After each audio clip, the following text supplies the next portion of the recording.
Bismillahirrahmanirrahim. Assalamualaikum warahmatullahi wabarakatuh. Waalaikumsalam warahmatullahi wabarakatuh. Alhamdulillahirabbil alamin wassalatu wassalamu ala asrofil anbiya'i wal mursalin wa ala alihi washabihi ajmain wa ba'du. Alhamdulillah kita masih bisa ya bertatap maya gitu ya dalam rangka mata kuliah teori investasi dan portofolio dalam keadaan sehat walafiat. Saya akan mencoba melanjutkan materi berikutnya ya, terutama yang terkait dengan yang sangat mendasar ya di dalam konsep investasi ini, yaitu terkait dengan return dan juga risiko ya investasi ya. Nah, kita bisa melihat di sini untuk kaitannya dengan masalah return dan juga risiko ya, ini nampaknya kita membedakan bahwa ada berbagai jenis return dan juga tentu risiko ya. Kita akan melihat di sini mengenai return yang diharapkan, kemudian juga risiko daripada portofolio ya. Kita lihat ya. Nah, secara mendasar bahwa yang dimaksud dengan return ini merupakan salah satu faktor yang tentu memotivasi investor berinvestasi ya, dan juga merupakan imbalan atas keberanian investor menanggung risiko ya atas investasi yang dilakukan ya. Jadi suatu hal yang wajar ya tentunya ketika seseorang melakukan investasi berharap return gitu ya. Jadi kalau misalnya seorang berinvestasi tidak berharap return, saya kira itu bukan investor namanya ya. Nah, oleh karena itu di sini tentu return sangat penting sekali ya untuk kita ketahui apa saja return yang memungkinkan diperoleh bagi seorang investor ya. Return investasi ini terdiri dari dua komponen utama, yaitu apa yang dinamakan dengan yield. Yang pertama ini ya. Yield ini merupakan komponen return yang mencerminkan aliran kas atau pendapatan yang diperoleh secara periodik dari suatu investasi. Jadi ini sifatnya periodik ya, atau boleh katakan rutin. Apakah itu 6 bulan sekali, apakah 1 tahun sekali gitu ya. Ini dalam bentuk yield. Dan wujud nyatanya yield ini bagi mereka para pemegang saham tentu ya bentuknya adalah apa yang dinamakan dengan dividen ya untuk yield ini. Nah, kemudian yang kedua adalah capital gain atau loss. Jadi ini kemungkinan ya ada memperoleh kelebihan ya, perbedaan antara pada saat kita membeli saham dan pada saat kita menjual saham. Bisa lebih besar, bisa lebih kecil. Kalau misalnya lebih besar tentu memperoleh capital gain, kalau lebih kecil tentu di sini menderita atau menerima apa yang dinamakan dengan capital loss gitu ya. Jadi komponen return yang merupakan kenaikan penurunan harga ya suatu surat berharga, bisa saham maupun surat utang jangka panjang atau obligasi gitu ya. Ini yang tentu bisa memberikan keuntungan atau juga kerugian bagi investor ya.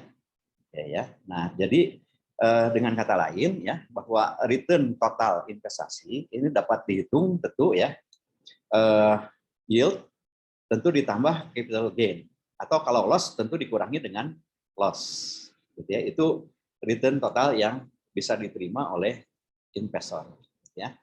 Nah, kemudian berikutnya ya di sini masih konsep return dan risiko. Return ini ada berbagai jenis return ya. Yang pertama ada yang dinamakan dengan return realisasi atau realized return ya. Di mana return yang telah terjadi ya, ini merupakan return yang telah terjadi atau sering juga disebut sebagai return aktual yang dihitung berdasarkan data historis atau ex post data ya. Dan return historis ini berguna sebagai dasar penentuan return ekspektasi atau expected return dan risiko di masa yang akan datang, atau sering juga dikenal dengan conditioning expected return gitu ya. Jadi dalam hal ini tentunya ya yang namanya return realisasi ini yang betul-betul ya terjadi ya, yang terjadi bagi investor. Nah, pertanyaannya sekarang ya terkait dengan realist return ini ya, bagi misalnya investor sementara belum memiliki ya saham yang bersangkutan. Bagaimana menentukan realis return-nya? Nah, tentu ini bisa bercermin pada data yang ada gitu ya. Atau dengan kata lain yang sudah dilakukan oleh investor lain ya dalam konteks realis return ini ya. Kemudian yang kedua adalah return yang diharapkan atau expected return. Ya, expected return tentu ya ini bisa bertolak dari realis return. Nah, hanya ya yang dinamakan dengan return yang diharapkan ini tentu akan diperoleh ya. Nah, ini ya, akan diperoleh oleh investor di masa mendatang. Ya. Nah, tentu ini akan berbeda ya antara realis return atau return realisasi yang tentu bersifat atau sudah terjadi ya dalam hal ini ex post data, sementara untuk return yang diharapkan ini merupakan hasil estimasi ya, sehingga sifatnya belum terjadi atau ex ante data ya, data gitu ya. Jadi dalam hal ini hope atau ekspektasi daripada si investor itu sendiri ya, belum terjadi ya. Nah, tapi realis return ini bisa dijadikan dasar oleh kita ya sebagai alat untuk memprediksi gitu ya, untuk expected return. Baik ya. Nah, kemudian yang ketiga, ya, jenis return yang ketiga adalah return yang dipersyaratkan. Required return. Ya, di mana ini return yang diperoleh secara historis yang merupakan tingkat return minimal. Ya, ingat. Tingkat return minimal yang dikehendaki oleh investor atau preferensi subjektif investor terhadap risiko. Nah, jadi maksud saya begini ya, dalam menyikapi dengan tiga istilah return ini, baik itu realis return, ya, kemudian expected return dan juga required rate of return, ini ketiga-tiganya bisa dijadikan sandaran untuk dasar ya pengambilan keputusan. Jadi kalau saja ya dalam hal ini risk free asetnya ya, katakanlah investasi yang bebas risikonya itu misalnya ya, yang kita jadikan sandaran atau benchmarknya itu misalnya ya, ini adalah tingkat atau suku bunga deposito misalnya. Ya. Katakan suku bunga deposito per tahunnya 8% misalnya. Ya. Nah, itu yang free tentunya ya, yang tidak mengandung risiko. Nah, berapa required rate of return? Tentu ini harus di atas yang risk free. Gitu ya. Di atas yang risk free. Misalnya ditetapkan 12%.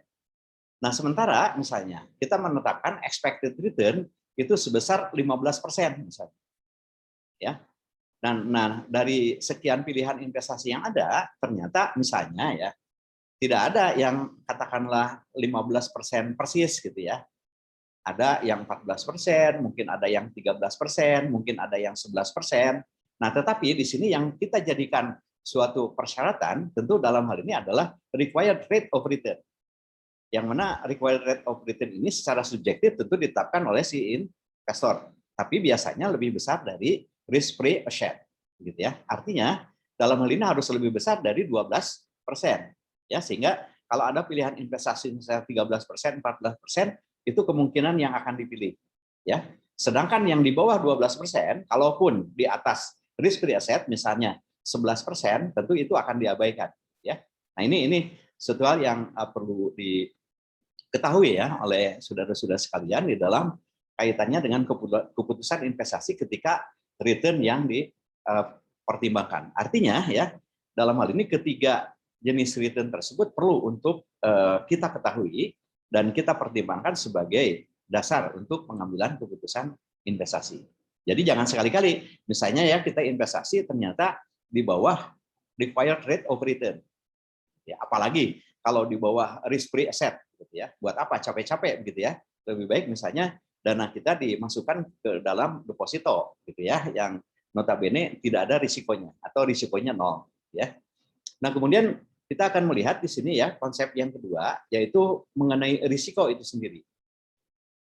Risiko ini merupakan kemungkinan perbedaan antara return aktual yang diterima dengan return yang diharapkan.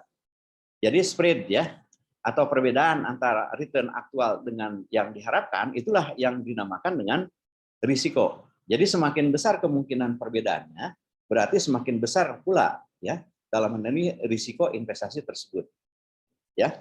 Jadi kalau ada perbedaan antara expected return dengan realized return atau actual return, ya misal dalam hal ini yang diharapkannya itu 15%, ya. Sementara untuk realized return-nya misalnya hanya 12%. Berarti ya spread atau sebesar 3% ini yang boleh dikatakan merupakan suatu risiko, gitu ya. Jadi perbedaan antara realized return dengan expected return, ya, kemungkinan-kemungkinan yang terjadi, ya. Nah, beberapa hal ya yang perlu kita ketahui di sini, terutama kaitannya dengan sumber risiko yang memengaruhi ya risiko investasi ini banyak. Ya, yang pertama adalah risiko suku bunga. Ya, ini terutama apabila kita menyimpan dana kita, ya, menginvestasikan dana kita, misalnya dalam bentuk obligasi, ya. Nah, risiko suku bunga ini tentunya ya, kalau saja bunga bank lebih tinggi dibanding dengan kupon yang diberikan oleh obligasi, ada kecenderungan bahwa si pemegang obligasi itu akan melepas obligasinya kemudian memindahkan ke bank dalam artian deposito ataupun instrumen lainnya, ya. Nah, kemudian risiko pasar, ya, ini juga akan berpengaruh ya terhadap tinggi rendahnya harga surat berharga. Jadi ini sudah barang tentu akan berpengaruh pada penetapan besarnya risiko. Demikian juga risiko inflasi, risiko bisnis, risiko finansial, ya, risiko likuiditas, risiko nilai tukar mata uang, ya, risiko negara atau country risk, ya. Nah, ini pun tentunya memungkinkan untuk bisa berpengaruh terhadap risiko yang ada, ya, risiko suatu investasi. Nah, oleh karena itu tentu ini ya, ketika kita berbicara risiko tentu akan berhubungan juga dengan return-nya. Ya, seperti telah kita ketahui barangkali ya, ketika berbicara hubungan antara return dan risiko di awal ya sudah kita bahas ya. Itu selalu linear, ya, selalu linear. High risk, high return, high return, high risk, low return, low risk, pasti begitu, gitu ya, pasti demikian. Ya, oke ya. Nah, kemudian kita harus mengenal lebih jauh ya terkait dengan risiko ini. Ini ada beberapa konsep risiko yang ada, ya, yakni kalau boleh dikatakan diklasifikasikan ya, dikelompokkan, ya. Risiko di dalam investasi ini ada dua jenis, yaitu risiko sistematis dan risiko tidak sistematis.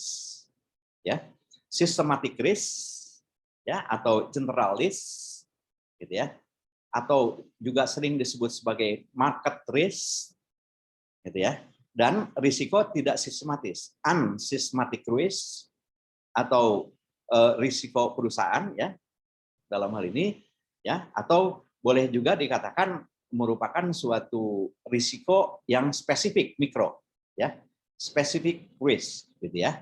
Ini istilah-istilah yang sudah barang tentu ada di dalam konteks risiko. Apa itu risiko sistematis atau sering disebut sebagai market risk, ya, risiko pasar, yaitu risiko yang berkaitan dengan perubahan yang terjadi di pasar secara keseluruhan, as a whole, ya, yang terjadi di perusahaan itu sendiri. Nah, oleh karena itu tentu ya dalam konteks ini ya tentunya bahwa ketika kita berbicara mengenai risiko sistematis, ya, tentunya ya, ini tidak mungkin ya bisa dilakukan diversifikasi, ya. Kalaupun ya perusahaan melakukan diversifikasi terhadap objek investasinya, ini bisa dikurangi. Ya, tidak mungkin untuk risiko pasar ini. Ya, beberapa penulis menyebut ya sebagai risiko umum atau general risk, ya, sebagai risiko yang tidak dapat didiversifikasi. Ya, jadi berapapun objek investasi kita miliki ya dalam bentuk portofolio, maka untuk risiko sistematis ini tidak mungkin bisa kita hindari. Ya, karena ini terjadi di pasar. Atau dengan kata lain aspek teknikal, ya.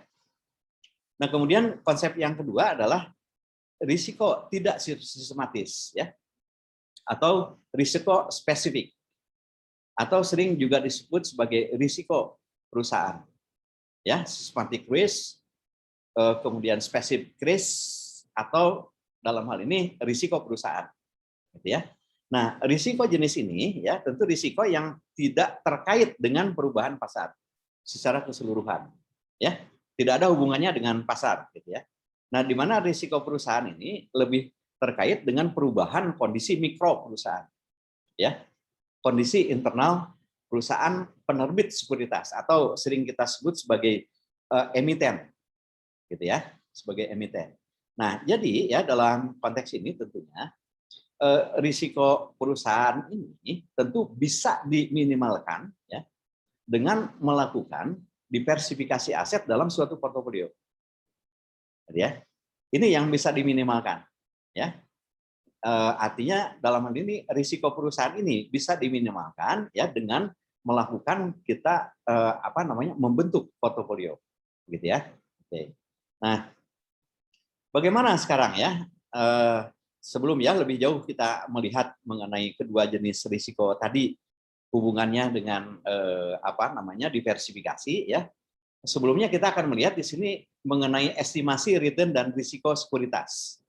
Artinya ketika sekuritas ini tunggal, hanya satu jenis surat berharga, hanya satu jenis saham misalnya ya. Nah, untuk menghitung return yang diharapkan ya, di mana di sini untuk mengestimasi return sekuritas sebagai aset tunggal, stand alone risk, gitu ya. Ingat ya, ini untuk satu jenis saham ya.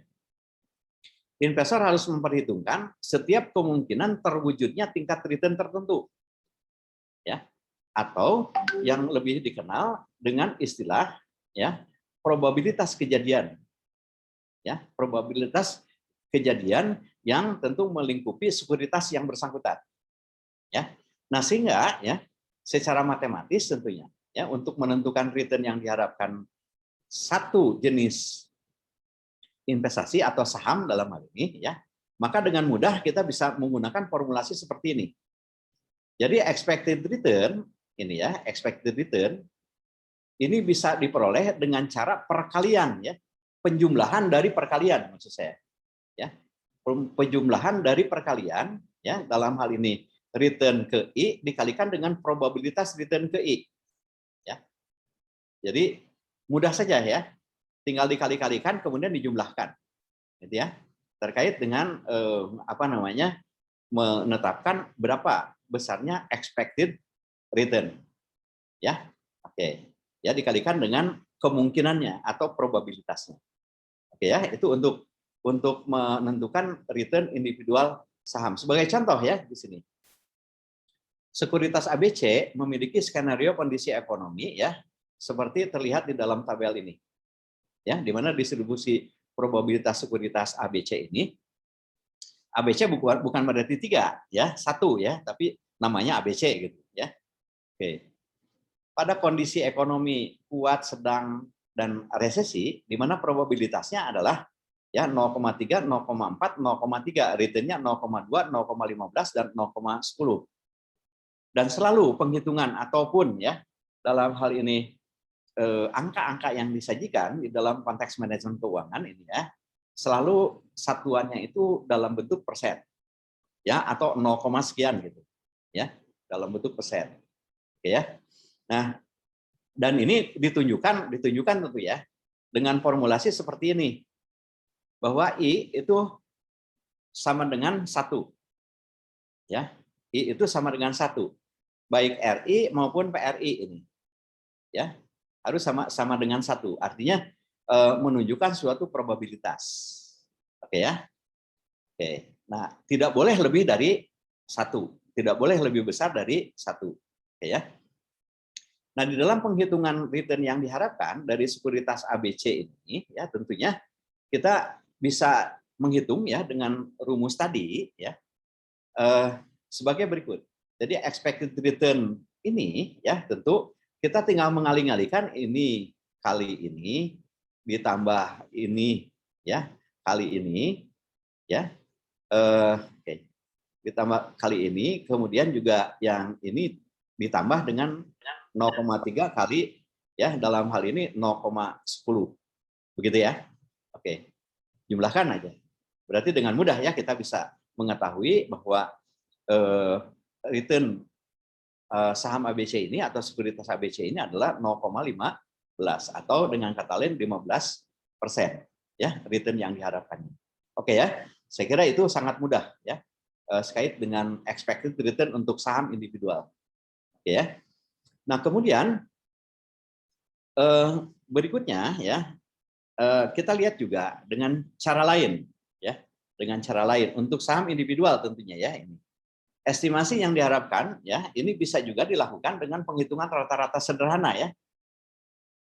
Ya, rata-rata return ya, baik secara aritmatik atau arithmetic means ya, rata-rata sederhana maupun juga dengan pendekatan rata-rata geometrik atau geometric means ya.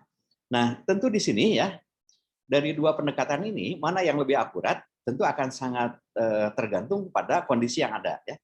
Nah, untuk rata-rata aritmatik atau arithmetic mean ini lebih baik dipakai untuk menghitung nilai rata-rata aliran return yang tidak bersifat kumulatif. Ya, yang tidak kumulatif. Ya.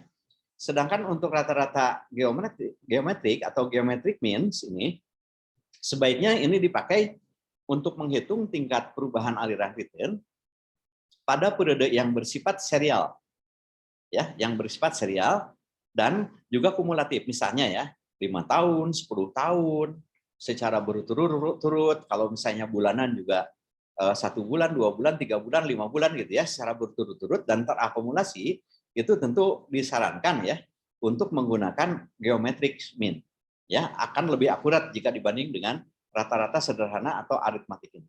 Jadi dari kedua metode tadi ya, ini dapat digunakan untuk menghitung suatu rangkaian aliran return dalam suatu periode tertentu, misalnya return suatu aset selama 5 tahun ataupun 10 tahun ya. Nah, tapi dengan catatan tadi ya, untuk keakuratan dari penghitungan rata-rata ini tentu akan sangat tergantung untuk kepentingannya. Oke ya. Sebagai contoh ini, aset ABC selama 5 tahun memberikan return berturut-turut sebagai berikut misalnya ya. Oke ya, ini return ya 15,25 dan seterusnya ya, bahkan ada yang minus gitu ya. Ini ada yang minus, maka sudah barang tentu apabila ya kita menggunakan rata-rata sederhana atau dengan kata lain geometric means begitu ya. Tentu ini bisa dihitung dengan cara seperti ini ya. Ya kan? Ya, semuanya dijumlahkan gitu ya, dibagi 5. Ya, tentu untuk yang negatif ya ikut mengurangi gitu ya. Oke. Nah, sehingga rata-rata yang ada ya berdasarkan geometric mean ini adalah 4,55%. Ya. Tentu berbeda ya, sedikit berbeda ini dengan yang menggunakan geometrik. Ya, di mana di sini ada yang dinamakan dengan return relatif. Artinya ditambah angka 1 ya, 1 plus.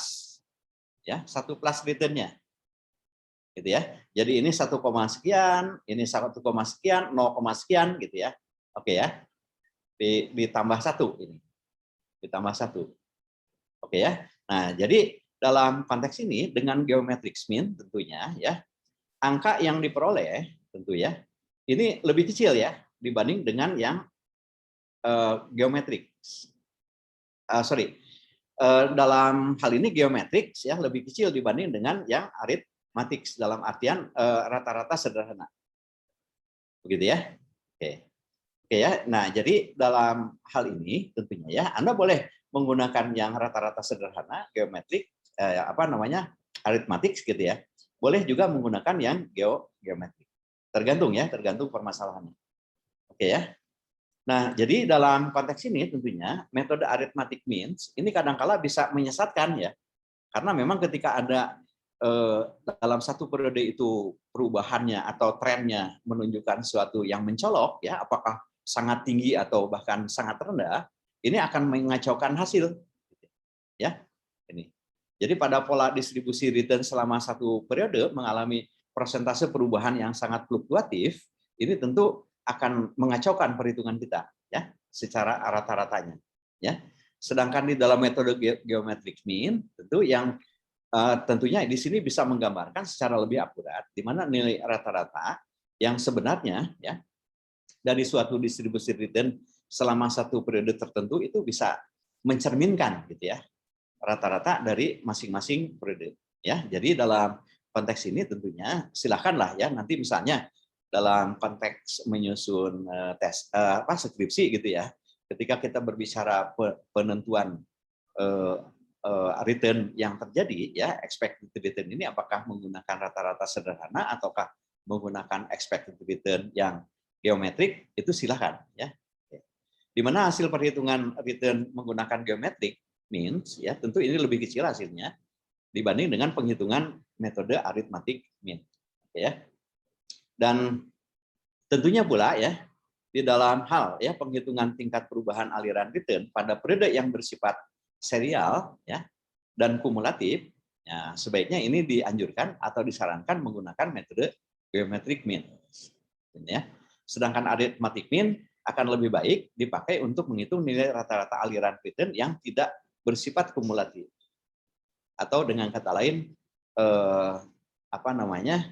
tidak dalam bentuk time series yang katakanlah terakumulasi gitu ya.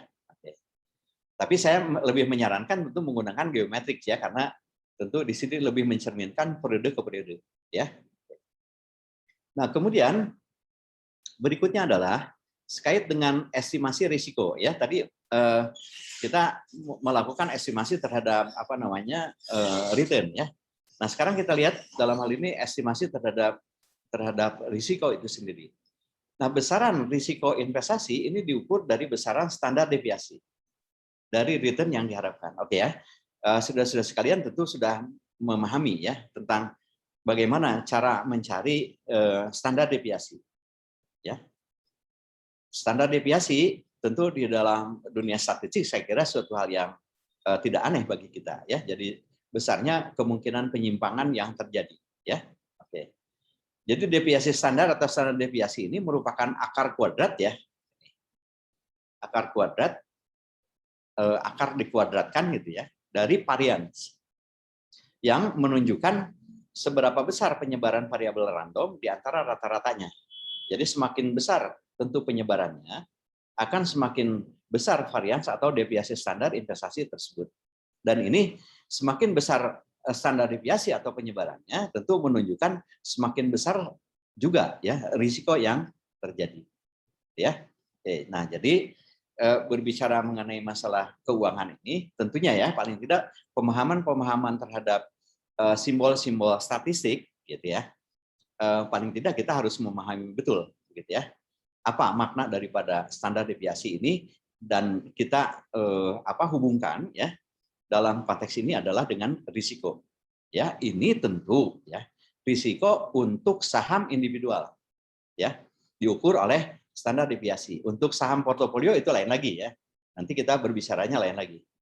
Oke ya. Nah, sehingga rumus varians dan deviasi standar ini bisa digunakan formulasi seperti ini ya, varians. Ya, standar deviasi kuadrat ini ya, tok kuadrat gitu atau sigma kuadrat ini sama dengan ya penjumlahan ini ya. Sigma ini ya, penjumlahan dari RI dikurangi expected return ya, ER ini ya, kemudian dikuadratkan dikalikan dengan probabilitasnya. Ya, dikalikan dengan probabilitasnya. Ya, itu untuk menentukan varians atau sigma kuadrat gitu ya, atau tok kuadrat ini. Ya, atau varians. Nah, sehingga untuk menentukan besarnya standar deviasi ya, standar deviasi dilambangkan menggunakan sigma atau tok seperti ini tanpa kuadrat ya, tentunya. Ini cukup dengan cara mengakarkan atau dipangkatkan setengah. Ya. Atau dipangkatkan setengah. Nah, inilah yang dinamakan dengan deviasi standar atau standar deviasi. Begitu ya. Jadi mudah sekali ya. Jadi kalau di dalam aplikasinya tentu ya, kita untuk mencari standar deviasi ini tentu ya menggunakan software SPSS dengan sendirinya akan keluar ya. Ya, tanpa harus menghitung secara manual. Ya.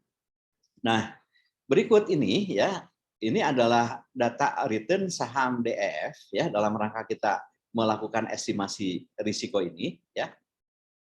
Ya, ada satu jenis saham di mana dalam konteks ini baik return maupun juga probabilitasnya ini diketahui seperti ini ya, diketahui. Dan tentu kita bisa melihat bahwa untuk menetapkan berapa besarnya ya dalam hal ini standar deviasi dari surat berharga ini, ya, ketika terjadi ya suatu data ya return yang berbeda-beda seperti ini dengan probabilitas yang berbeda-beda juga, gitu ya, maka tentu kita bisa melakukan penghitungan ya untuk mendapatkan expected return ya. Ini tentu kita menggunakan dalam hal ini rumus yang tadi ya. Artinya tinggal mengalih-alihkan aja, ini kali ini, ya, ini kali ini, gitu ya, dijumlahkan. Nah, itulah yang dinamakan dengan expected return, gitu ya, expected return.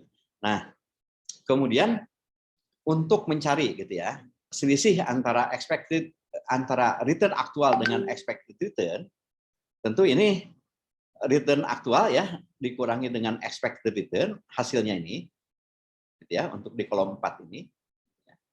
Dan ketika misalnya kita kuadratkan dalam bentuk untuk mencari variansinya begitu ya, maka sudah barang tentu ini tinggal dikali-kalikan saja. Oke ya, tinggal dikali-kalikan saja. Dan ini tentu RI min R ya, expected return dikuadratkan. Ya, dikuadratkan. Sehingga untuk ya mencari dalam konteks variansnya, gitu ya, RI dikurangi dengan expected return kuadrat ya dikuadratkan dikalikan dengan probabilitasnya. Jadi kolom ini ya dikalikan dengan probabilitasnya. Oke ya. Nah, sehingga variansnya bisa kita ketahui sebesar 0,00202. Gitu ya. Nah, maka ketika variansnya sudah diketahui, ya, untuk mengetahui deviasi standar tentu tinggal diakarkan atau dipangkatkan setengah, ya, sehingga diperoleh 4,49%. Ya, nah, di mana dalam pengukuran risiko ya sekuritas ini pun ya kita juga perlu memperhitungkan ya dalam hal ini risiko relatif sekuritas tersebut, ya, di mana risiko relatif ini menunjukkan risiko per unit return yang diharapkan, ya. Oke. Dan ukuran risiko relatif yang bisa dipakai adalah, nah ini, ya, ukuran risiko relatif yang bisa dipakai adalah koefisien variasi, ya, koefisien variasi. Koefisien variasi ini bisa diperoleh dengan formulasi standar deviasi return dibagi dengan return yang diharapkan, ya. Ini untuk koefisien variasi ini, ya. Ya, dibagi dengan return yang diharapkan. Jadi 0,044 ini dibagi dengan 0,08 ya. Dibagi dengan expected return-nya. Ya. Itu yang dimaksud dengan koefisien variasi. Jadi hasilnya adalah 0,56126. Oke ya. Itu ya untuk kita menetapkan besarnya risiko ya, risiko sekuritas individual. Nah, sekarang pertanyaannya bagaimana dengan risiko portofolio? Jadi ketika kita misalnya menginvestasikan dana kita kepada lebih dari satu sekuritas, 2 atau lebih, gitu ya, bisa 2, bisa 3, bisa 4, bisa 5, bisa 10, ya, bisa 12 dan seterusnya, ya. Nah, tentu pendekatannya berbeda ya. Pendekatannya berbeda. Kita tidak bisa hanya menggunakan koefisien variasi tadi ya atau standar deviasi ya saja gitu ya. Dalam artian di sini tentu perlu kita melihat berdasarkan pada himpunan daripada portofolio itu sendiri. Nah, di dalam manajemen portofolio ini dikenal dengan adanya konsep pengurangan risiko sebagai akibat penambahan sekuritas ke dalam portofolio. Jadi ada maksudnya ya, seorang investor membeli saham ataupun menginvestasikan dananya tidak hanya kepada satu objek investasi, gitu ya. Dengan pepatah lama mengatakan bahwa the wise investor do not put their all egg into just one basket. Artinya seorang investor yang bijak tidak akan menaruh seluruh telurnya ke dalam hanya satu keranjang, gitu ya. Nah, berdasarkan filosofi itu, maka dibentuklah portofolio dengan harapan tentu bisa melakukan penyebaran risiko atau diversifikasi risiko, gitu ya. Nah, rumus untuk menghitung varians portofolio ini bisa dituliskan sebagai berikut. Sederhana ya kalau rumusnya ya. Jadi standar deviasi portofolio ini TOP P sama dengan TOP I dibagi dengan N kali setengah. Pangkat setengah, maaf. Pangkat setengah. Jadi sangat sederhana ya. Ini ketika kita melihat formulasinya. Contoh ya, ketika misalnya dalam hal ini risiko setiap sekuritas itu sebesar 0,20 ya, misalnya jika kita memasukkan 100 saham dalam portofolio tersebut, maka risiko portofolio akan berkurang dari 0,20 menjadi 0,02. Kenapa tidak? Karena kalau misalnya kita meratakan gitu ya, dalam hal ini risiko portofolio tersebut ya, sementara misalnya untuk satu jenis saham saja gitu ya 0,20, maka kalau 100 logikanya ya, kalau 100 logikanya berarti akan menjadi 0,02, tentu lebih kecil ya. Apakah sesederhana ini? Tentu tidak ya, tentu tidak ya, untuk menetapkan besarnya risiko portofolio ini. Oke ya, ini hanya sebagai contoh sederhana dulu ya. Nah, berapa banyak jumlah sekuritas yang seharusnya dimasukkan dalam portofolio? Tentu ini akan sangat tergantung sekali pada persepsi atau preferensi daripada si investor itu sendiri. Ya. Nah, dalam konteks portofolio ini semakin banyak ya jumlah saham yang dimasukkan ke dalam portofolio, tentu akan semakin besar manfaat pengurangan risiko. Itu prinsipnya gitu ya. Kalaupun kita harus menelaah lebih jauh gitu ya.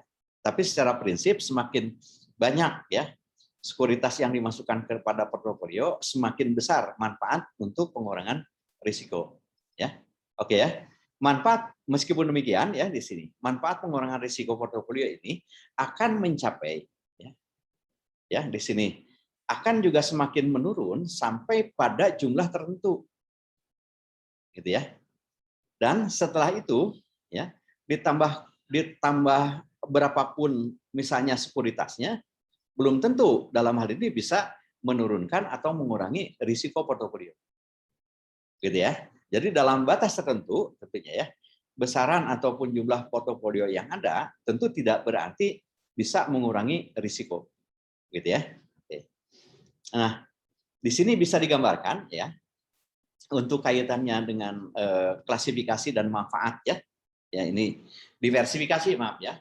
Diversifikasi dan manfaatnya terhadap pengurangan risiko portofolio ya, kalau kita lihat berdasarkan pada grafik ini gitu ya, di mana untuk sumbu vertikal ini menunjukkan deviasi standar atau risiko portofolio itu sendiri begitu ya, sementara untuk yang horizontal ini adalah jumlah saham dalam portofolio ya. Ketika di sini jumlah sahamnya satu, tentu risikonya relatif tinggi ya, relatif tinggi. Mungkin di kisaran di sini. Kalau jumlah sahamnya hanya satu. Ketika jumlah sahamnya 10, risikonya relatif menurun. Gitu kan ya? Relatif menurun. Demikian juga seterusnya. Sampai dengan katakanlah 70. Ini relatif boleh dikatakan ini bisa menurunkan risiko. Ya, bisa menurunkan risiko. Nah, tetapi ketika misalnya ketika ini sudah mencapai 60 di sini,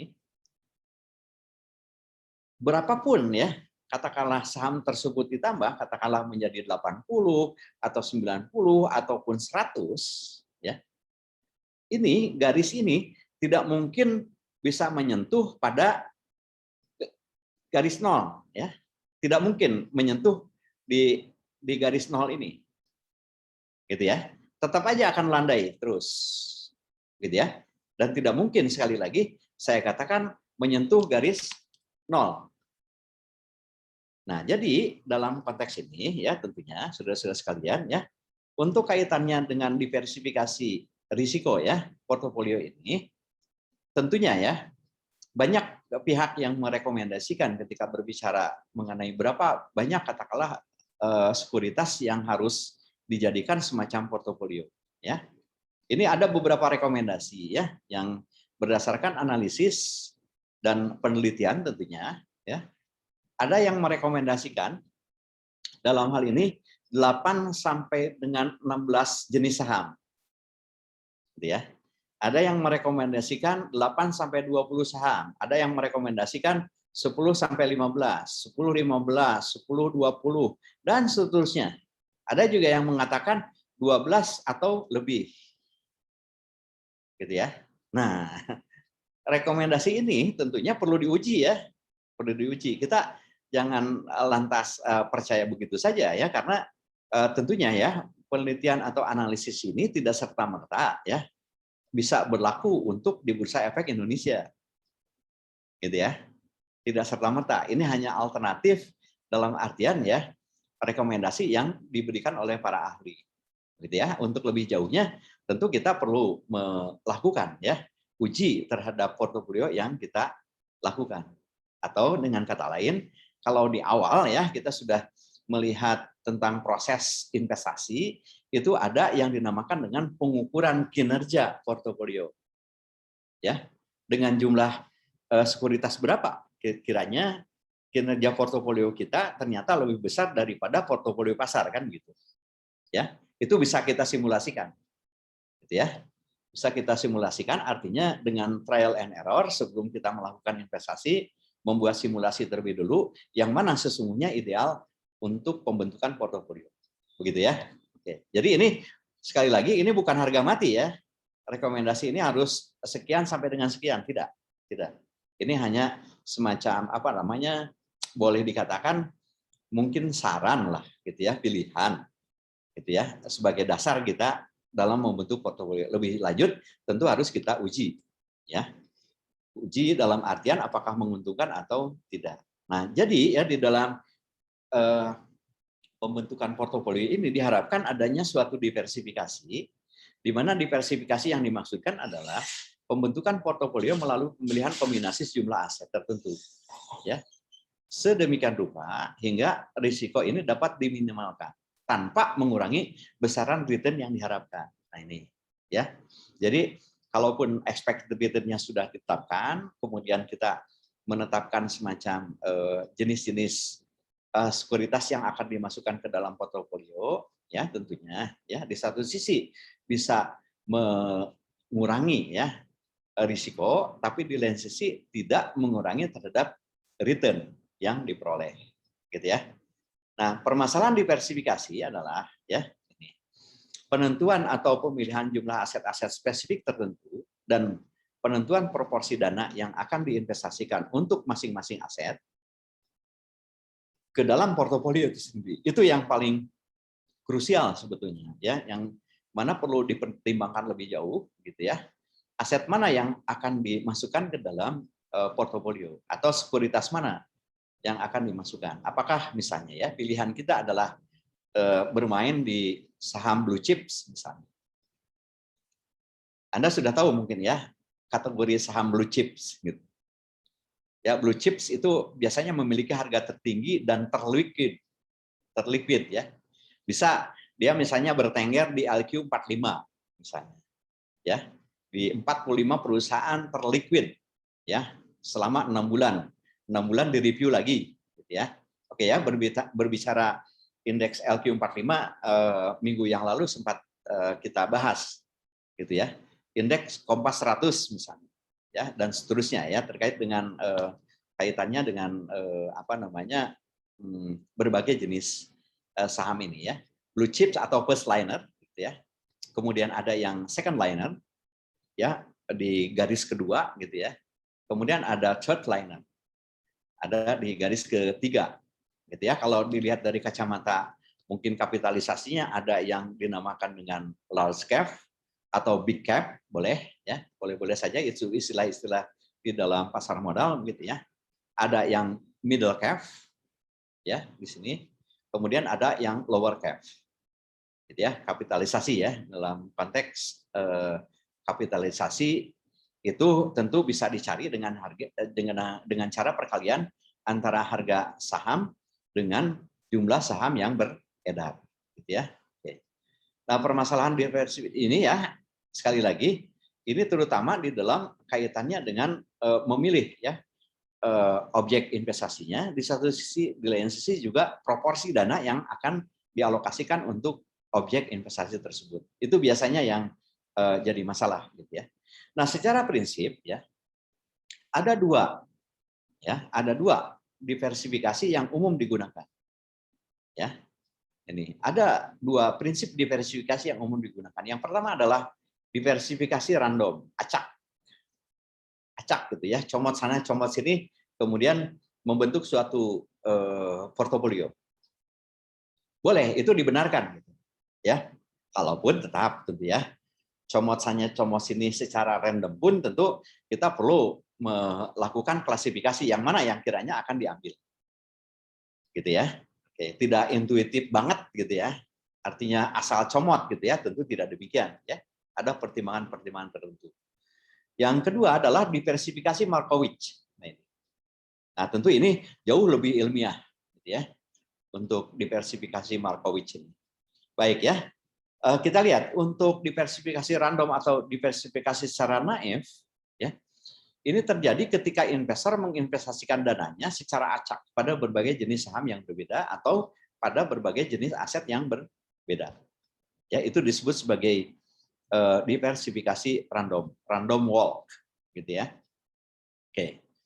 Dan investor memilih aset-aset yang akan dimasukkan ke dalam portofolio tanpa ya terlalu memperhatikan karakteristik daripada aset-aset bersangkutan, misalnya ya tingkat risiko dan tingkat return yang diharapkan serta industrinya. Pokoknya kalau menurut ya pandangan si investor itu sendiri mempunyai prospek baik, sudah masuk ke situ gitu ya. Oke. Ya, itu yang random walk seperti itu ya. Dan juga ya semakin banyak jenis aset yang dimasukkan dalam portofolio ya, tentu semakin besar manfaat pengurangan risiko yang akan diperoleh. Namun dengan marginal penurunan risiko yang semakin berkurang. Gitu ya. Secara marginal tentu penurunan risikonya itu akan semakin berkurang. Karena tadi kita bisa melihat begitu ya, sampai dengan batas tertentu bisa jadi ya bahwa pengurangan risiko itu tidak signifikan, gitu ya, karena suatu risiko sistematis itu tidak mungkin ya bisa hilang akibat kita melakukan diversifikasi, ya. Oke. Baik ya, nah tentu dalam pendekatan lain dalam hal ini diversifikasi Markowitz ini agak berbeda ya dengan menggunakan diversifikasi random ini. Di mana diversifikasi Markowitz ini mempertimbangkan berbagai informasi mengenai karakteristik setiap sekuritas yang akan dimasukkan dalam portofolio. Oke ya. Jadi karakteristik daripada aset atau saham atau surat berharga tertentu atau sekuritas tertentu ini betul-betul ya diperhatikan. Ya. Betul-betul diperhatikan berbagai karakteristik dengan pertimbangan tentu informasi yang ada, gitu ya. Betul-betul diperhatikan. Ya. Di mana diversifikasi Markowitz pun menjadikan pembentukan portofolio menjadi lebih selektif ya, terutama dalam memilih aset-aset sehingga ya diharapkan memberikan manfaat diversifikasi yang paling optimal. Oke ya, jadi di sini tentu jauh lebih ilmiah gitu ya untuk diversifikasi Markowitz ini. Nah, di mana dalam konteks informasi karakteristik aset utama yang dipertimbangkan dalam tingkat return dan risiko atau means variance dari masing-masing aset, ya, sehingga metode diversifikasi Markowitz ini sering juga disebut sebagai means variance model, ya, means variance model. Jadi ini dengan menggunakan pendekatan statistik tentunya ya kita dalam membentuk portofolio. Oke ya, jadi tidak asal comot, gitu ya. Tidak, tapi di sini lebih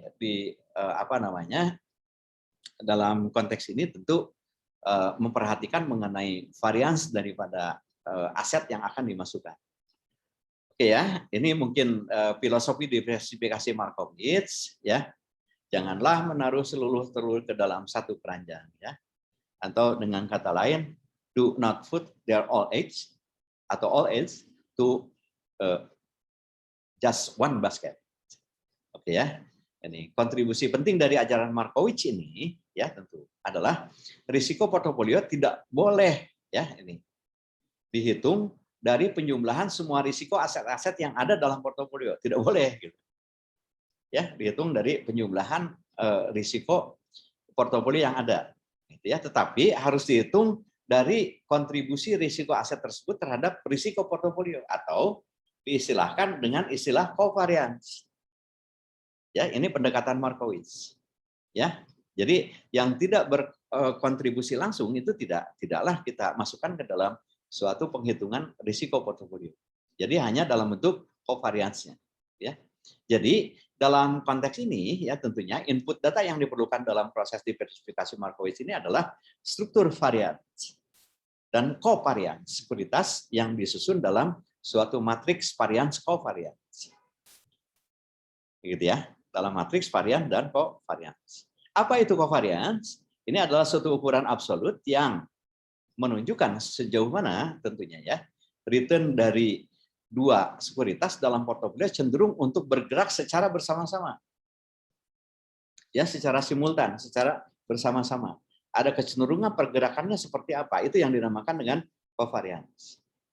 Nah, sedangkan koefisien korelasi ya ini tentu mengukur ya derajat asosiasi atau hubungan ya dua variabel yang menunjukkan tingkat keeratan pergerakan bersamaan relatif atau dengan kata lain relative movement antara dua variabel yang ada. Nah, jadi ya dalam konteks ini tentunya ya ketika kita berbicara mengenai pendekatan Markowitz ini ya tentu ya semuanya syarat dengan penghitungan statistik ya. Bagaimana caranya? Mudah dengan menggunakan software SPSS, Diffuse ataupun software lainnya ya. Ini tentu mudah untuk bisa kita tetapkan. Oke ya. Oke. Nah, jadi dalam konteks ini tentunya ketika kita berbicara mengenai koefisien korelasi misalnya ya. Dalam konteks diversifikasi tentu korelasi ini menunjukkan sejauh mana return dari suatu sekuritas terkait satu dengan yang lainnya, ya. Dan ini biasanya ditunjukkan dengan ya korelasi. Artinya begini, jika ya korelasinya itu positif 1, maka bisa diartikan ya berkorelasi positif sempurna, ya. Kalau positif 1, 100% dengan kata lain ya, 1%, betul. Demikian juga jika ya korelasinya ini adalah -1, berarti korelasinya negatif sempurna. Ya, kalau tadi positif sempurna, kalau ini negatif sempurna. Dan jika korelasinya sama dengan 0, berarti tidak ada korelasi. Ya, secara ekstrim seperti itu. Nah, dalam kenyataan tentu tidak demikian ya. Oke ya. Jadi dalam konsep koefisien korelasi ini dianggap penting tentunya, terutama ya ketika misalnya penggabungan dua sekuritas yang berkorelasi positif sempurna ini tidak ya atau positif 1 gitu ya, ini tidak akan memberikan manfaat pengurangan risiko ya kalau positif sempurna karena memang sama gitu ya. Oke. Dan penggabungan dua sekuritas yang berkorelasi 0 pun ini ya. Nah kebalikannya kalau ini ya tentu akan mengurangi risiko portofolio secara signifikan. Kalau misalnya 0, ya, dan penggabungan dua buah sekuritas ya di sini ketika memiliki korelasi negatif 1, ya, tentu ini bisa dipastikan ya bisa mengurangi atau bahkan ya dalam hal ini menghilangkan risiko kedua sekuritas tersebut. Ya, ketika dalam hal ini yang dihubungkan adalah dua sekuritas, gitu ya. Nah, tentunya ya di dalam dunia nyata ya tentu tidak ada sebetulnya yang namanya korelasi ini positif sempurna, negatif sempurna, bahkan 0 sekalipun. Gitu ya. Sangat jarang terjadi ya. Dan biasanya ini kisaran antara 0 dan 1. Gitu ya. Korelasi atau apa namanya koefisien korelasi ini. Nah, kalau di dalam statistik itu kan digambarkan ya koefisien korelasi itu dengan R ya, R. Kalau determinasi itu biasanya R square ya. Itu dicerminkannya ya. Kalau di dalam IPUS misalnya ya, ataupun software-software lain ya. Baik ya, kita lihat sekarang untuk covariance. Dalam konteks manajemen portofolio, tentu covariance ini menunjukkan sejauh mana return dari dua sekuritas ini mempunyai kecenderungan bergerak bersama-sama. Ya, ini ditunjukkan oleh covariance. Ya, secara matematis rumus untuk menghitung covariance ya, dua buah sekuritas misalnya ya, dalam hal ini A dan B, ini bisa dihitung dengan formulasi seperti ini. Ini kalau dua ya. Kalau dua. Kalau 3 atau lebih tentu beda lagi ya. Beda lagi rumusnya. Ya, kalau dua sekuritas, maka ya matrik penjumlahan ya, ini. Penjumlahan antara perkalian ya. Perkalian A ya, RA1 dikurangi dengan expected return A-nya, demikian juga B-nya ya, dikurangi dengan expected return B-nya. Ini ya, tentu dikalikan ya.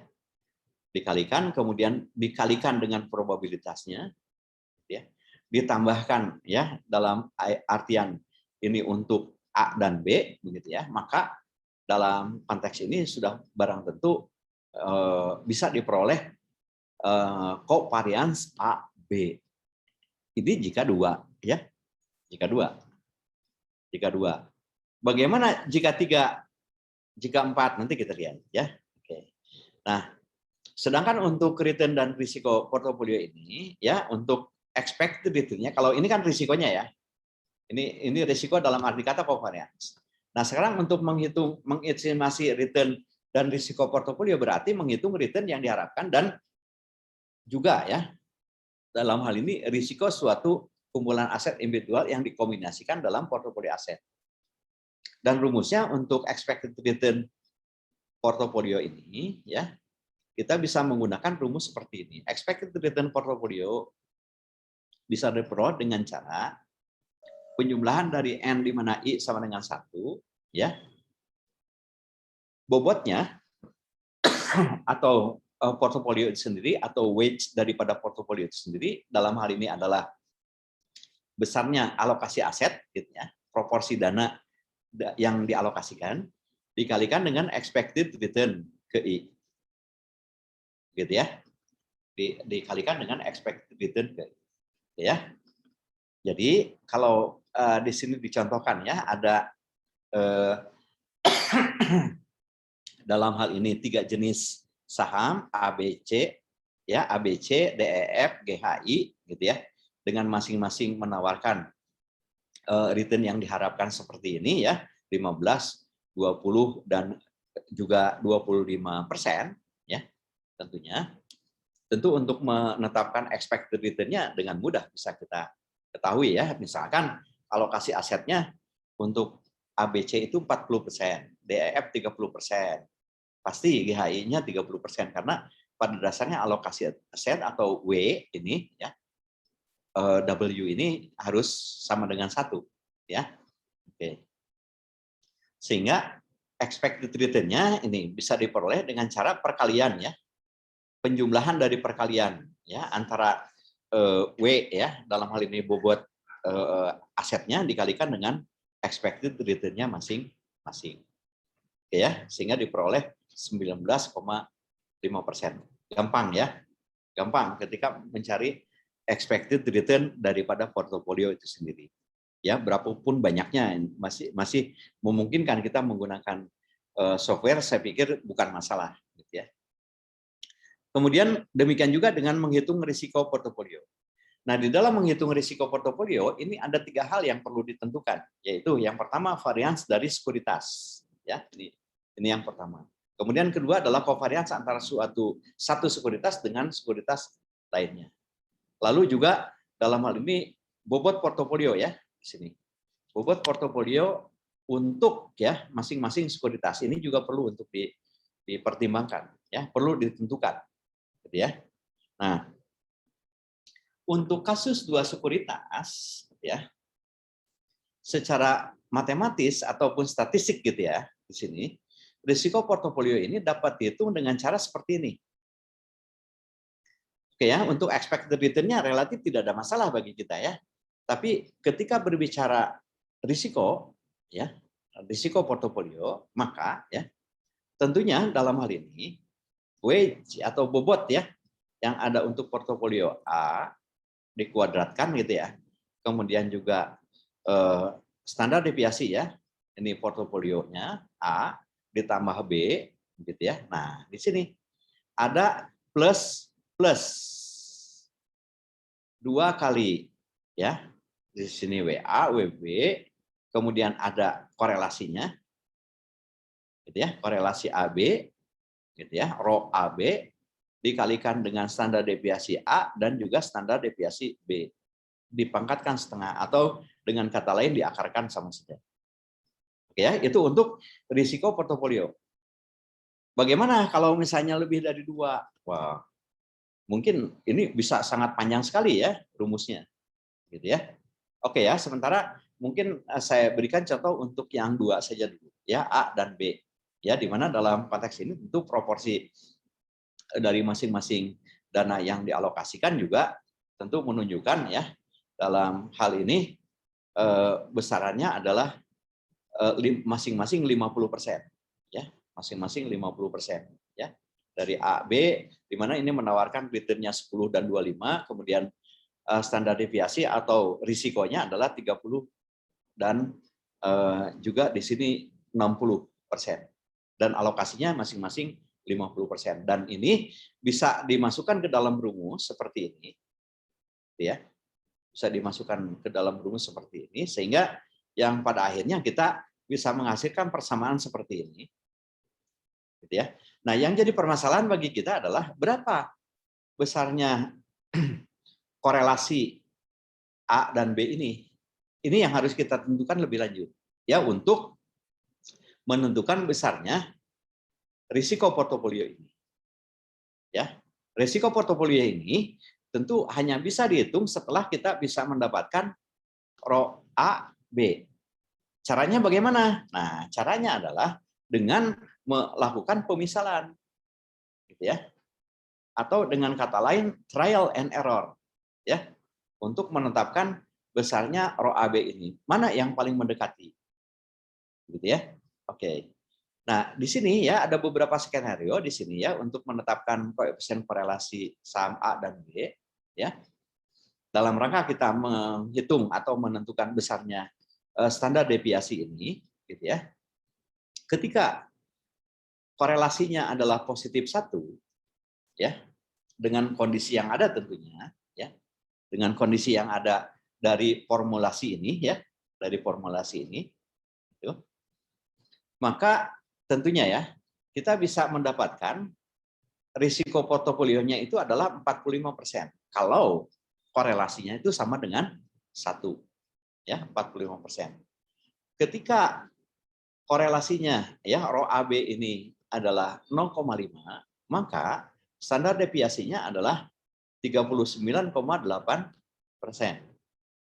Demikian juga ketika positif ya di sini 0,2, maka risiko ya yang terjadi terhadap portofolio adalah 36,1%.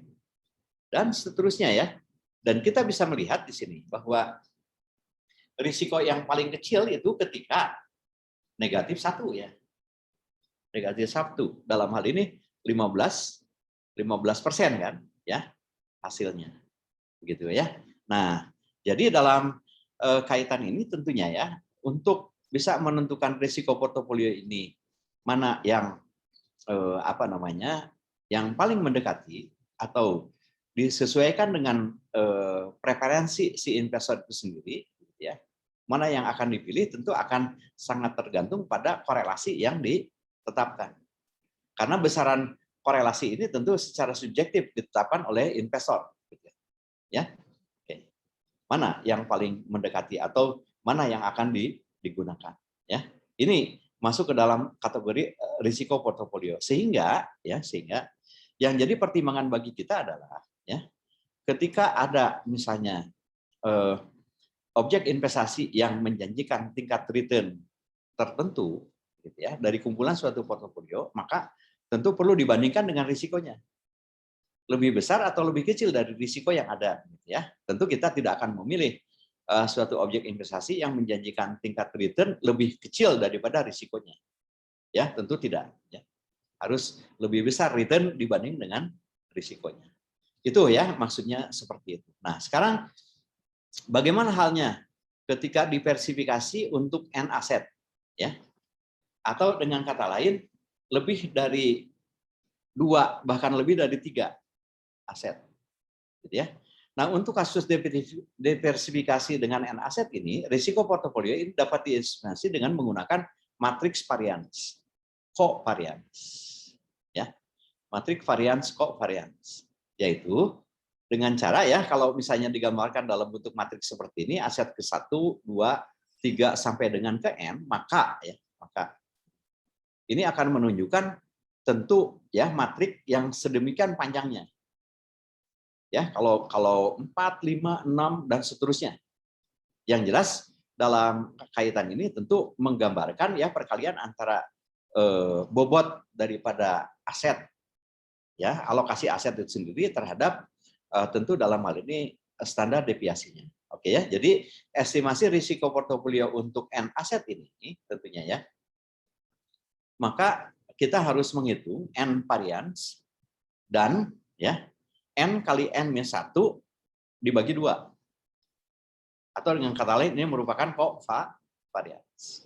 Jadi jika N-nya itu 100 misalnya ya, maka untuk menghitung besaran risiko portofolio Markowitz, kita harus menghitung tentunya ya 100 dikalikan dengan 100 min 1 dibagi 2.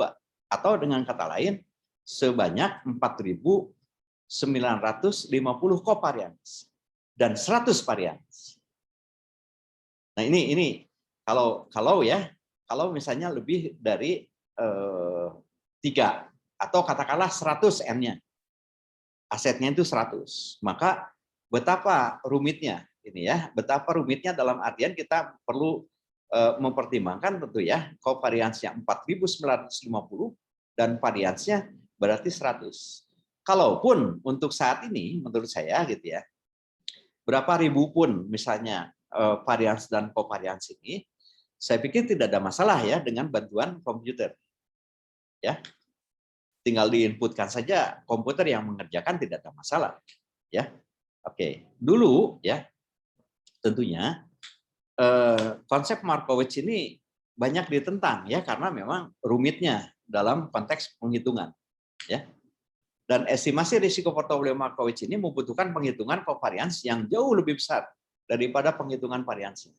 Jadi variansi ini tentunya N varians ditambah dengan N kuadrat min N dikalikan dengan covariance-nya. Jadi jika proporsi portofolio adalah equally weighted, gitu ya, di sini equally weighted atau dengan kata lain bobotnya sama, gitu ya, maka variansi ini bisa ditetapkan dengan cara 1/N ya kuadrat dikalikan N ditambah dengan N dibagi 1 dibagi N kuadrat dikalikan dengan N kuadrat min N. Ya. Jadi jika diasumsikan N ini sangat besar misalnya, ya, maka 1/N-nya itu akan sama dengan 0. Atau dengan kata lain varian 1/N rata-rata varians ditambah dengan 1 min 1 dibagi N. Ya, dikalikan dengan rata-rata varians. Atau dengan kata lain, varians itu sama dengan rata-rata ya, maaf, sama dengan rata-rata covariance. Gitu ya. Nah, ini pendekatan Markowitz ya. Nah, diversifikasi memang ya mampu mengurangi risiko, namun terdapat risiko yang tidak dapat dihilangkan oleh diversifikasi yang dikenal dengan risiko sistematis. Jadi berdasarkan diversifikasi Markowitz tadi ya bisa digunakan hanya semata-mata untuk mengurangi dalam hal ini risiko yang sifatnya tidak sistematis. Adapun risiko sistematis dalam artian ya risiko pasar tentu tidak bisa dihilangkan dengan kita melakukan diversifikasi ya. Oke ya. Jadi dalam konteks ini risiko yang tidak bisa dihilangkan oleh diversifikasi ini diindikasikan oleh besaran covariance. Ya, ini yang tidak bisa diversifikasi yaitu kontribusi risiko masing-masing aset relatif terhadap risiko portofolio. Oke ya. Nah, ini tentu yang perlu kita perhatikan. Contoh ya, contoh ini. Untuk kaitannya dengan pengaruh ya bobot portofolio dan korelasinya. Ya. Kita lihat. Seorang investor memutuskan pada dua aset ya dengan karakteristik sebagai berikut. Di mana di sini saham S dan obligasi O. Beda ya. Ada saham, ada obligasi. Dan return yang diharapkannya adalah 0,12 dan atau 12% ya. 0,6 atau 6%, di mana deviasi standarnya adalah 0,15 dan 0,10. Ya, di mana diasumsikan bahwa koefisien korelasi ini antara saham S dan obligasi adalah 0. Ya, diasumsikannya seperti itu. 0. Dan diasumsikan pula bahwa jika weight ya atau bobot atau besarnya alokasi aset terhadap S ini bernilai 0 ya, bernilai dari 0 sampai dengan 1 tentunya ya pastinya. Maka kita akan dapat menentukan kemungkinan deviasi standar yang ada adalah sebagai berikut. Ya, ini ketika ya diasumsikan bahwa bobot untuk yang S ini berkisar antara 0 dan 1. Ya, 0,1, 0,2 sampai dengan 1. Ya. Dan expected return-nya bervariasi juga. Ini. Ya, bervariasi. Oke ya, untuk saham S yang jelas tertingginya adalah 12%. Gitu ya. Maka untuk standar deviasi ya atau ya risiko portofolio ini tentu ini bisa ditetapkan seperti ini. Dengan variasi juga. Kita bisa melihat di sini ya. Ketika misalnya bobotnya 0 jelas ya, dalam hal ini sudah barang tentu tidak ada kita tidak melakukan investasi sama sekali ya. Risikonya itu besar di sini 10%. Begitu kan ya. Nah, ketika misalnya korelasinya itu sama dengan 1, juga ini ternyata besar. Begitu ya.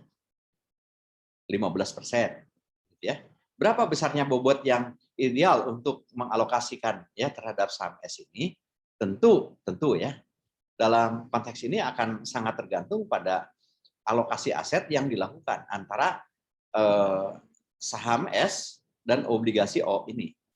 Gitu ya. Nah, jadi dalam konteks ini tentunya ya, kita bisa melihat berdasarkan grafik ini. Ya. Nah, portfolio investment ya atau opportunity set sering disebut ya. Ketika dalam hal ini saham S 100% ya. Saham S 100%, maka risiko yang terjadi tentu ya dengan return 12% ini akan terjadi di sini. Ya. Akan terjadi di titik ini. Ya, akan terjadi di titik ini.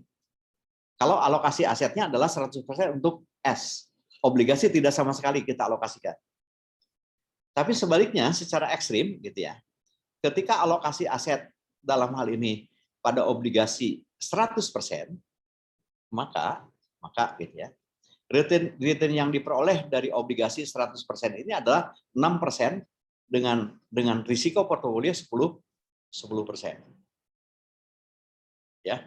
Nah, di mana ini ya garis yang lengkung ini yang menunjukkan semacam opportunity set investment opportunity set atau dengan kata lain set peluang daripada investasi itu sendiri. Mana yang akan dipilih? Mangga, silakan. Begitu ya. Nah, untuk ini berapa besarnya? Gitu ya. Untuk yang ini dengan tingkat return katakanlah mendekati 10% atau yang ini ya, yang tepat mendekati 10% gitu ya. Yang ini. Ketika proporsi dana antara obligasi dan saham berapa persen? Ya, dengan memperoleh katakanlah ya, di sini return 10% dengan risiko lebih besar ya. Dalam hal ini mungkin 11%. Ya. Demikian juga seterusnya. Mana yang akan kita pilih Nah, yang jelas bahwa di dalam opportunity set ini tentu ya, ini kumpulan peluang investasi ini atau investment opportunity set ini ya, tentu ini menggambarkan kombinasi antara satu aset dengan aset lain ya, dengan return dan risikonya. Oke ya. Nah, jadi dalam konteks ini ya, kurva ini menunjukkan ya apa yang terjadi pada risiko dan return harapan dari portofolio kedua aset ketika bobot portofolionya itu diubah ya, digeser-geser. Dalam artian berapa alokasi untuk S, berapa alokasi untuk O. Gitu ya. Kita bisa melihat risiko dan juga return portofolio yang diperoleh. Oke ya. Nah, di sini tentunya ya, di dalam konteks pemetaan kumpulan peluang investasi ini ya, tentunya ya, kalau tadi berdasarkan pada bobot alokasi aset dan juga dihubungkan dengan risiko dan juga returnnya. Nah, maka sesungguhnya ini bisa kita lakukan ya, bahwa kurva kumpulan peluang investasi ini dapat diciptakan untuk berapapun nilai koefisien korelasi antara saham S dan obligasi O ini.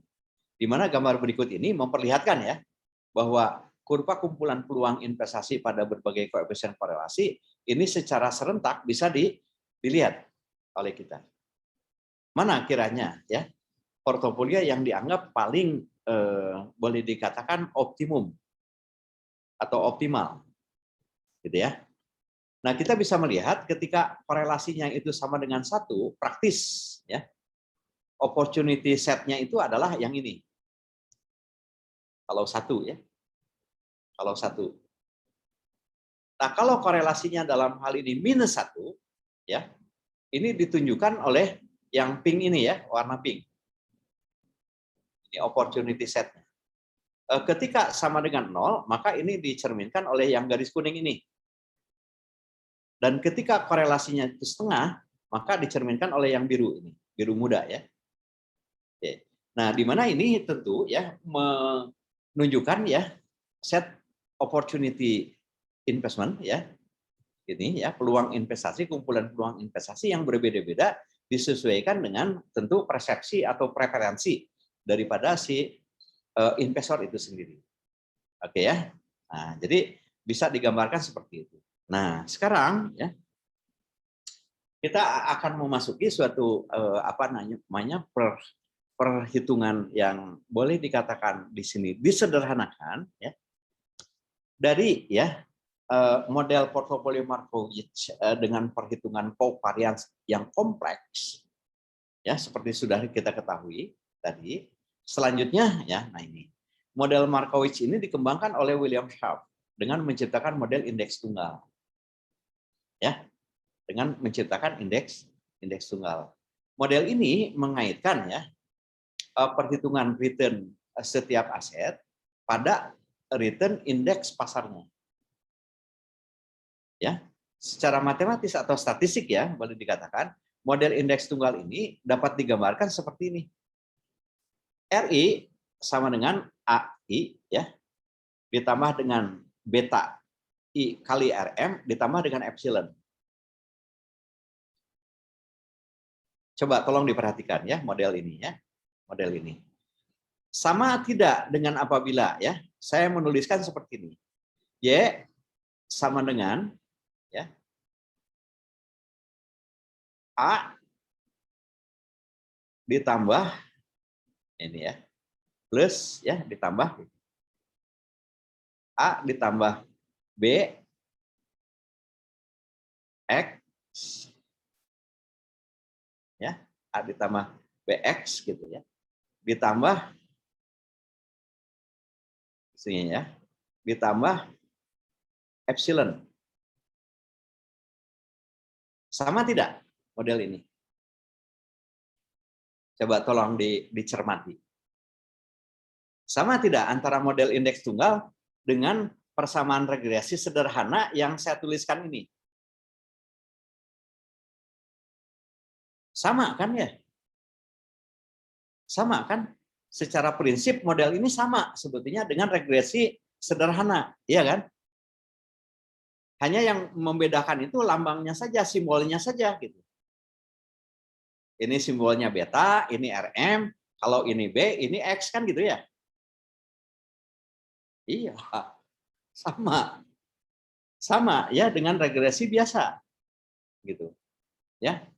Nah, di mana dalam konteks ini begitu ya. Dalam konteks ini ya bahwa untuk kaitannya dengan model indeks tunggal ini ya praktis jelas sama dengan regresi linear sederhana. Ya kan? Hanya notasinya di sini ya, di mana RI ini merupakan return sekuritas ke I, A ini adalah ya bagian return sekuritas I yang tidak dipengaruhi oleh kinerja pasar, atau kalau dalam regresi sederhana itu adalah konstanta yang ini kan ya, konstanta gitu. Atau alfa atau slope kemiringan daripada regresi sederhana itu sendiri gitu kan. Ya. Oke. Ya, di sini. Kemudian BI ya beta I ini menunjukkan ukuran kepekaan return sekuritas I terhadap perubahan return atau sensitivitas terhadap return itu sendiri. E adalah epsilon ya, kesalahan residual. Sama kan? Jadi pada dasarnya sama gitu ya. Antara model indeks tunggal dengan persamaan regresi sederhana. Gitu ya. Ini untuk indeks tunggal.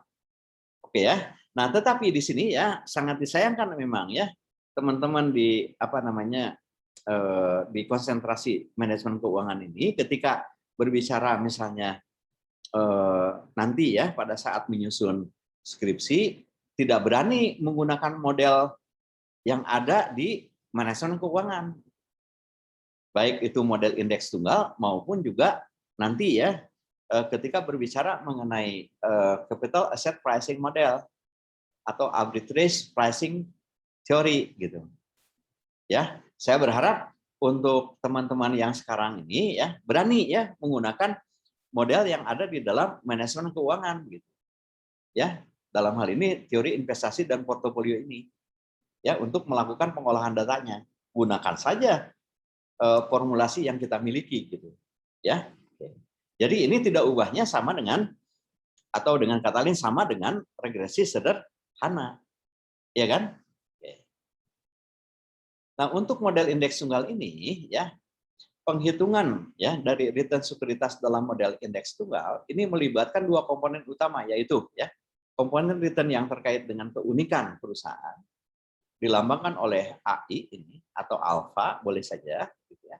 Kemudian komponen return yang terkait dengan pasar dilambangkan oleh beta. Ya. Jadi dengan kata lain untuk alfa itu sama dengan risiko gitu ya. Nah, ini. Risiko unsistematis atau risiko perusahaan, sementara beta ini merupakan risiko pasar. Ya, jadi formulasi model indeks tunggal ini ya seperti tadi sama. Ya. RI sama dengan alfa I ditambah dengan beta I kali RM risiko pasarnya, gitu ya. Ini RM-nya atau return pasarnya, return pasar maaf ya. Ini ditambah dengan epsilonnya. Ya, diasumsikan bahwa sekuritas ini akan berkorelasi hanya jika sekuritas-sekuritas tersebut mempunyai respon yang sama terhadap return pasar. Ya, dan sekuritas ini akan bergerak menuju arah yang sama hanya jika sekuritas tersebut mempunyai hubungan yang sama terhadap return pasar. Begitu ya. Nah, jadi dalam hal ini tentunya ya berbicara model indeks tunggal ini logikanya itu sama dengan regresi sederhana. Begitu ya. Sama dengan regresi sederhana. Nah, di mana dalam konteks ini beta pada model indeks tunggal ya. Salah satu konsep penting dalam model indeks tunggal ini adalah terminologi daripada beta itu sendiri. Ya. Di mana beta ini merupakan ukuran kepekaan atau sensitivitas ya return sekuritas terhadap return pasar. Jadi semakin besar tentunya ya beta suatu sekuritas tentu akan semakin besar pula kepekaan return sekuritas tersebut terhadap perubahan return pasar. Ya, jadi semakin besar beta, tentu akan semakin besar pula risikonya. Ya, dalam hal ini risiko pasar. Oke ya. Kemudian asumsi yang dipakai tentu ya dalam model indeks tunggal ini adalah bahwa sekuritas ini akan berkorelasi hanya jika sekuritas-sekuritas tersebut mempunyai respon yang sama terhadap sekuritas pasar. Ya, di mana dalam model indeks tunggal ini kovarians antara A dan saham B, ya saham A dan saham B, ini hanya bisa dihitung ya atas dasar kesamaan respon kedua saham tersebut terhadap return pasar. Ya, ketika responnya sama sensitifnya, gitu ya. Oke.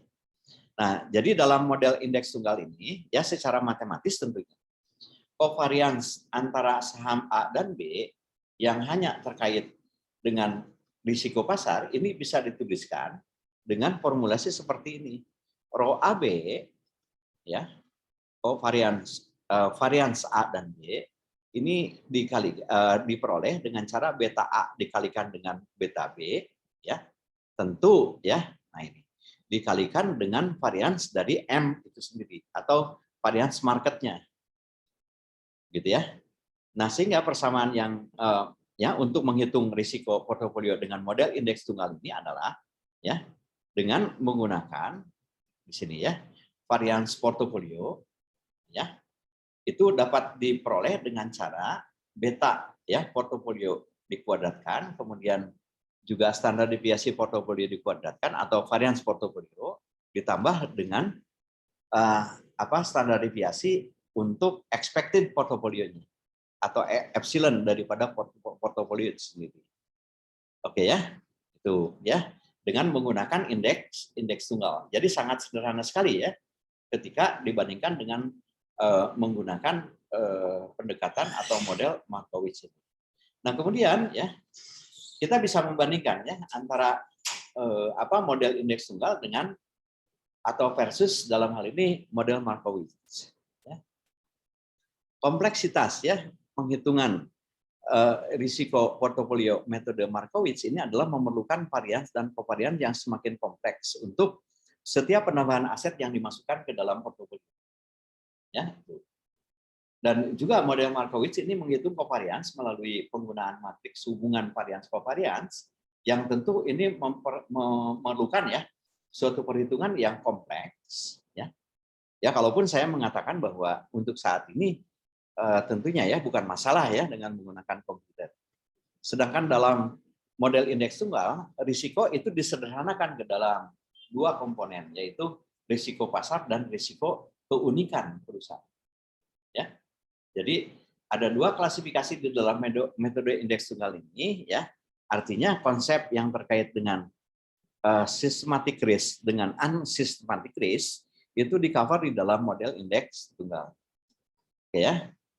Dan kemudian juga ya penyederhanaan dalam model indeks tunggal tersebut ternyata bisa menyederhanakan penghitungan risiko portofolio Markowitz yang sangat kompleks menjadi perhitungan sederhana begitu. Ya, jadi representasinya tentu ya dalam hal ini model indeks tunggal tentu ya bertitik tolak tetap dari model Markowitz. Nah, oleh karena itu saudara-saudara sekalian ya, ini perlu diketahui gitu ya. Di dalam pemodelan yang ada di dalam manajemen keuangan gitu ya. Ya, khususnya untuk teori investasi kalaupun ditemukan oleh Markowitz ini ya, Harry Markowitz gitu ya. Awalnya 1952 begitu ya, dikembangkan oleh William Schaff ini tahun 60-an begitu ya. Nah, ini tidak saling meniadakan ya, tapi justru saling menguatkan ya. Saling menguatkan. Nah, oleh karena itu building blocks teori ya di dalam finance ini tentu sangat kuat, sangat kokoh gitu ya. Karena saling menguatkan, tidak saling meniadakan ya terkait dengan untuk model yang dikembangkan di dalam teori investasi ini ya. Nanti tentu ada lagi ya model yang dikembangkan oleh expert lainnya ya. Justru dalam hal ini model Markowitz yang hanya menggunakan pendekatan varians covariance itu diperkuat lagi gitu ya, sehingga diperoleh suatu pemodelan yang tentunya ya dalam konteks ini lebih kuat lagi ya untuk bisa dijadikan semacam pemodelan ya terkait dengan keputusan investasi ini ya. Nanti insya Allah kita akan mengembangkan dalam bentuk model keseimbangan begitu ya. Nah, sehingga untuk bisa mengantisipasi ketika portofolio ini dibentuk ya, katakanlah tidak hanya 2 ya, seperti apa kiranya kita bisa menghitung besaran ya antara return dan risiko ini ya. Nanti kita akan melihat lebih jauh tentunya ya terkait dengan apa pemodelan yang bisa dibangun di dalam investasi ini ya, di dalam finance ini ya, terutama dalam konteks investasi di financial assets ya atau aset finansial begitu ya. Oke, sampai di sini ada pertanyaan barangkali, silakan. Kalau ada pertanyaan ya terkait dengan apa namanya untuk keputusan investasi terutama mengenai portofolio ini.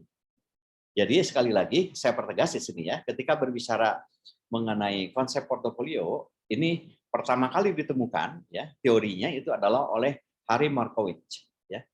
Markowitz ini kemudian dikembangkan oleh William Sharpe dengan indeks tunggalnya, kemudian nanti dikembangkan lagi oleh expert lainnya yang akan kita pelajari lebih jauh ya terkait dengan pemodelan yang ada. Jadi model-model yang ada di dalam penghitungan ya terkait dengan analisis investasi ini untuk keuangan kita sebetulnya memiliki model tersendiri ya. Kalaupun logikanya tetap sama dengan menggunakan baik itu regresi sederhana maupun juga regresi berganda atau regresi multiple nanti. Gitu ya. Nah, kalau Anda mungkin mencermati ya skripsi ataupun tesis atau mungkin di dalam jurnal gitu.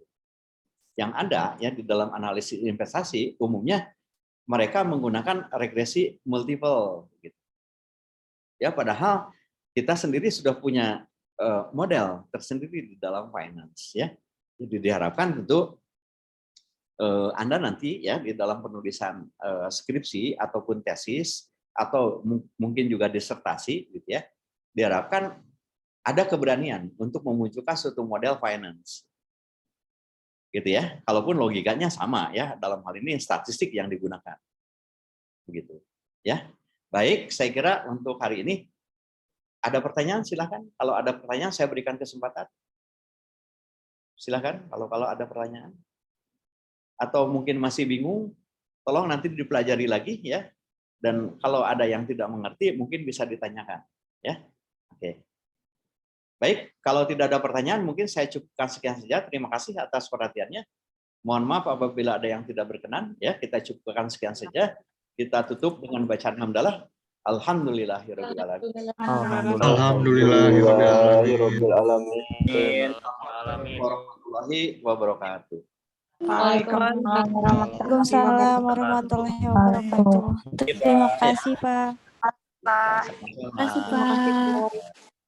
Sampai ketemu nanti ya minggu depan insya Allah. Baik, Pak.